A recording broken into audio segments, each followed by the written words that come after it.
Hello everyone, this is Mark Brown. I'm back for another workbook.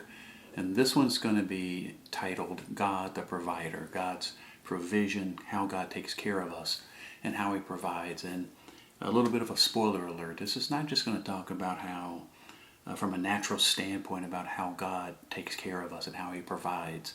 But it's also going to talk about, obviously, spiritual things too, but also from an emotional standpoint about how He provides. He does provision in every phase of our life. When we come into a life with Christ, it's not here just for natural sustenance. It's not just here for those things. And then it also helps us emotionally. It also helps us from a spiritual standpoint too. There's work to be done.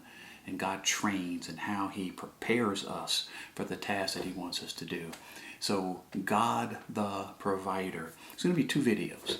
The very first video is going to talk about the story of Joseph from the book of Genesis. And we'll get into that. And I'm going to give the scriptures. We're going to get into those videos. And I'm asking you to please read those. If I were to go through this and with a fine-tooth comb, if you will, it's going to take a tremendous amount of time to be able to get through it.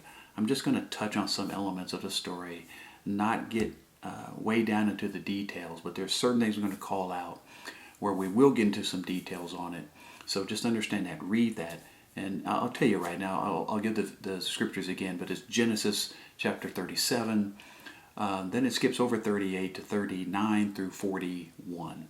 And then the second video is going to talk about the story of the blind man in the New Testament, where Jesus and the disciples came across a man who was born blind, and they said, "Who sinned?"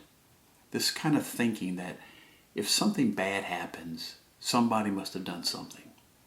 And we're going to get into that. Why do things that we consider to be negative, why do they happen?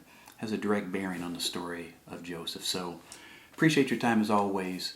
Go to those videos, they're readily available, and learn how God will provide for you.